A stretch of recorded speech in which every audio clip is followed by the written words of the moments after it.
Here's the VAR room on Westman Studios. We are in the rumor kitchen. We are come to cook very, very well. We are come to cook well. There is heat in the kitchen. Yes.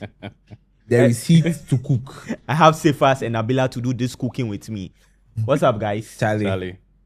We did. We can't like the utensils and things. Nice one. So maybe we start the cook right now. We get plenty stories. Make we cook transfer news, like top transfer news. Let's start off with Xabi Alonso to Real Madrid, and he's about 90% close to going to Real Madrid because at the end of the season, the season has ended in the Bundesliga. And he is leaving Leverkusen at the end of the season. Yeah. So is likely to be at Real Madrid by maybe next month. Yeah. For him to be part of the Club World Cup team. Yeah. What system do you think Alonso is to play to help Real Madrid, Nabila? So Alonso's journey into top management has been quite interesting because I think when he left Bayern Munich, he started off in the Real Sociedad B team. Yeah. And then he was able to train himself up, and then eventually he took over the Bayer Leverkusen job. And after quite a long time, he was able to knock Bayern off their perch to win. In fact, he did an invincible season in Bundesliga. Yeah. Now, his system is quite interesting because he's kind of one of those modern, new school coaches who are coming, very flexible, but he primarily plays a 3-4-3 formation. He has his 3 center backs, flanked by his wing backs with 2 players in the middle, and then he has his front 3 as well. So that's basically the system he plays. And the rumors have it that maybe when he comes to Real Madrid, it's likely that he's going to continue that same system. But he has shown flexibility, tactical flexibility. Sometimes based on the opponent, he's able to adapt. But basically, it's more of a 3-4-3 formation. However, the way he places is that he's a coach that wants his team to press a lot. He wants his team to be a lot more energetic. Whereas some coaches are a bit defensive with this system, his is a lot more offensive, with especially the wing backs providing a lot of forward runs to join the attack. So you realize that somewhere last season, his Grimaldo and then Jeremy Frimpong were some of the top goals and assists players in the Bundesliga because of how he plays. So for me, generally, that's how he's going to play at Madrid. And the question is that with the kind of squad makeup that Madrid has, will they be able to play that system? Maybe Cephas can answer that for us. But talking about Real Madrid and talking about Alonso, there's one player who will join that setup of Alonso. That is Trent Alexander-Arnold. He's close to going to Real Madrid. The 3-4-3 system, is it going to really help Trent Alexander-Arnold? Cephas? So clearly, what this means is that, and by virtue of the fact that Dani Carvajal has had his contract renewed, yes, he's had a lot of injury-ravaged season, the previous season and this one as well. So I think primarily that's what is pushing Madrid to go into the transfer market and to secure a right back in that effect. But looking at the system Xabi Alonso likes to play, clearly he's not going to be one of the 3 men at the back. Trent will now be pushed higher up the field to play as part of that 4-man midfield.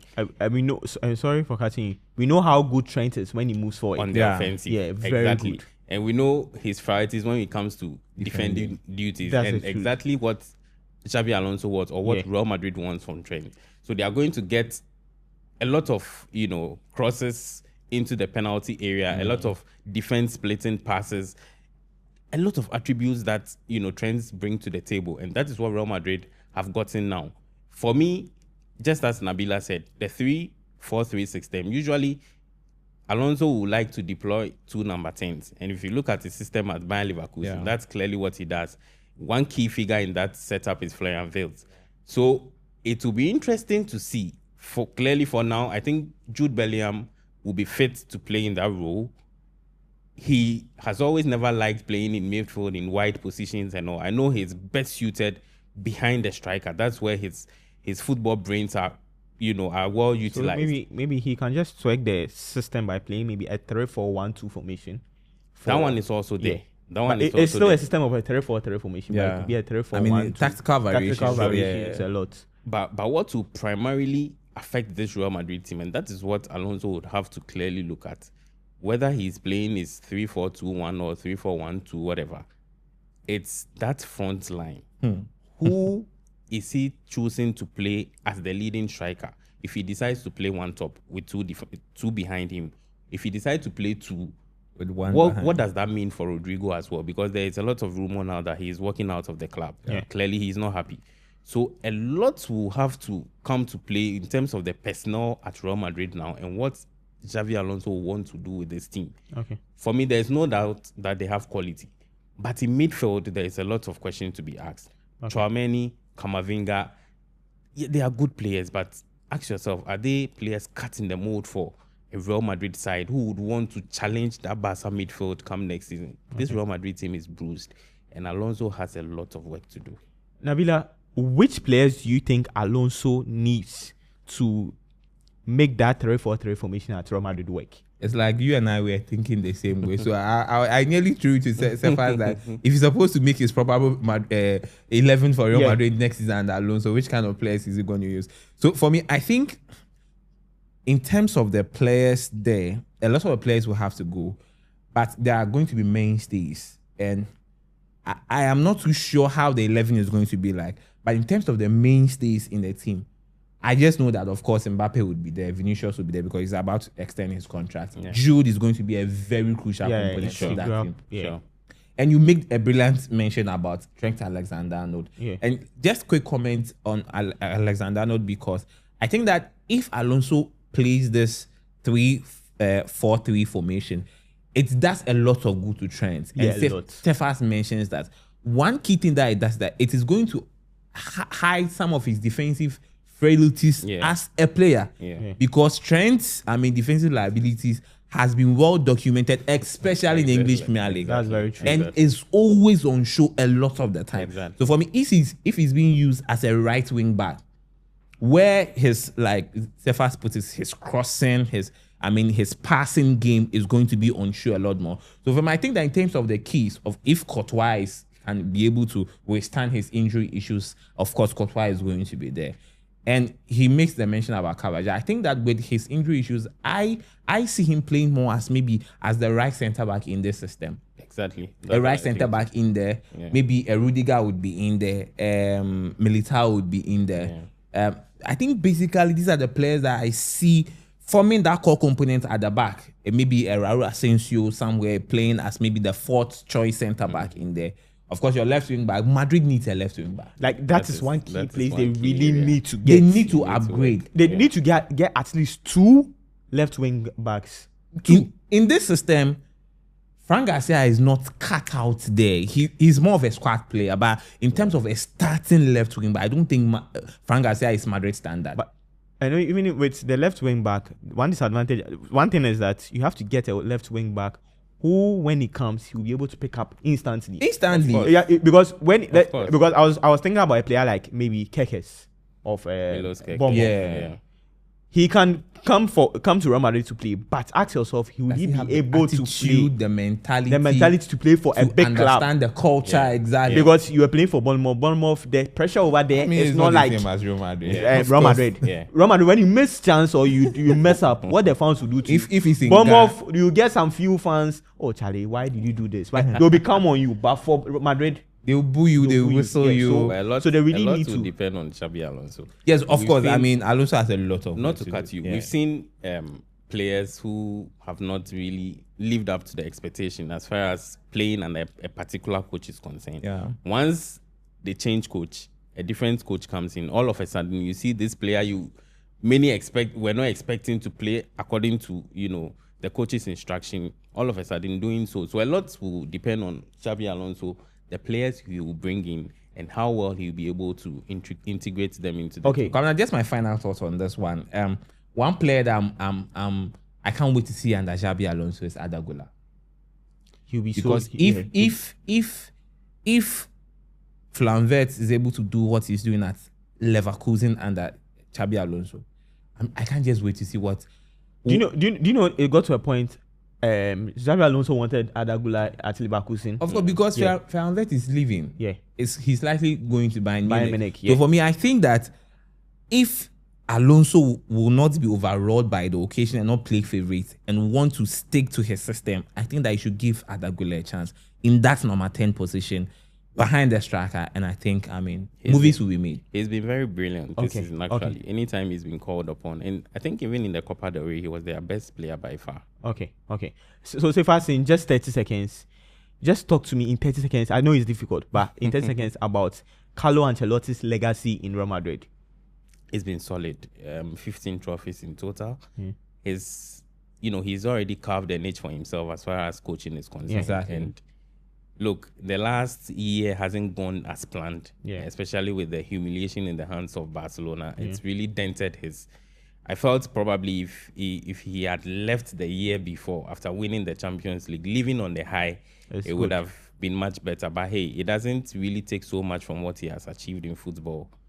Maybe the time is now to move on. So it hasn't really changed anything for me. Okay, that's great. So let's go to Arsenal. Your people there. Arsenal.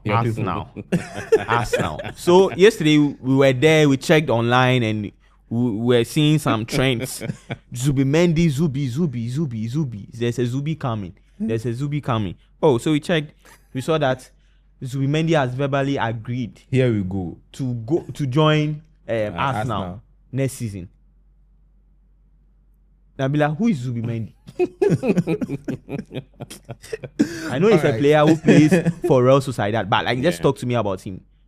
So if you are looking for, as the tacticals will say, the archetype of Zubimendi is Jorginho. Yeah. So these are players who usually play with their brains, not a lot with their physicality, because they are players who are not so much blessed with physicality, but they are technical players. Your typical number 6, what you call your deep line playmaker. So players in the mode of Andrea Pirlo, players in the mode of Cesc Fabregas, those kinds of players who want to run the show, from the middle of the pack. And that's the type of player that Zubimendi is. And sometimes I feel like he even plays like Vitinha. Exactly. Yeah, so a player like Vitinha, typical kind of Vitinha kind of player. Players picture, everything. Exactly how they look. They are very nimble. They are very short. But they have a lot of brain. What they lack in brawn, they have a lot of it in brain. So that's the kind of player that he is. A typical number 6, deep line playmaker, or to me pass into say so no how to chen to say bread dining. He's able to share the pass along, run the tempo of the game. There are players that the games flow through them. So that's your typical kind of player if you're talking of Martin Zubimendi. And if he's from Spain as well, so you know that he has that Spanish technical football education in him. In terms of the passing game. Yeah. Okay. So say first, does Arsenal need Zubimendi in their team? If I look at Martin Zubimendi, he's 26 years. Thomas Partey is 31. So clearly, when I heard of the signing, I know that Arsenal are beginning to a large extent, look at the succession plan. Okay. Because if you look at the whole hula baloo that has gone on as far as Partey's contract extension and all that is concerned, because his contract will run out this summer, and we are still not clear if he will actually be given a new contract and all that. So if you would want to look at the numbers and how they compare as far as Partey and Zubimendi is concerned, it may tilt slightly in favor of Zubimendi, yes, because he's relatively younger, and the experience of Partey cannot be overruled in this occasion. Yeah. So I think Arsenal primarily now are looking at a backup for Partey. As to whether it's what they need now, it's a question for another day.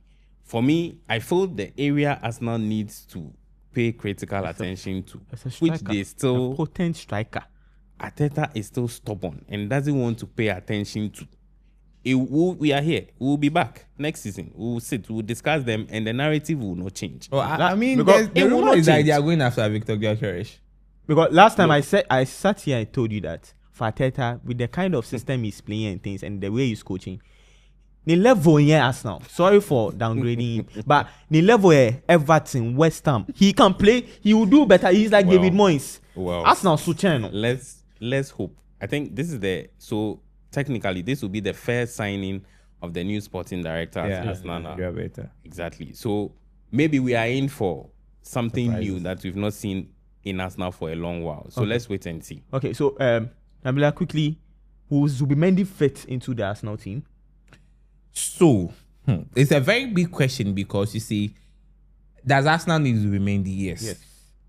But at 60 million euros, is it worth an investment for a team that usually cries foul about finances and all other things? Again, Sivas make the good point about David Ornstein has reported that it's likely that they may extend Partey's contracts. That is technically meaning that, and there is also news that Jorginho will be leaving to Flamengo.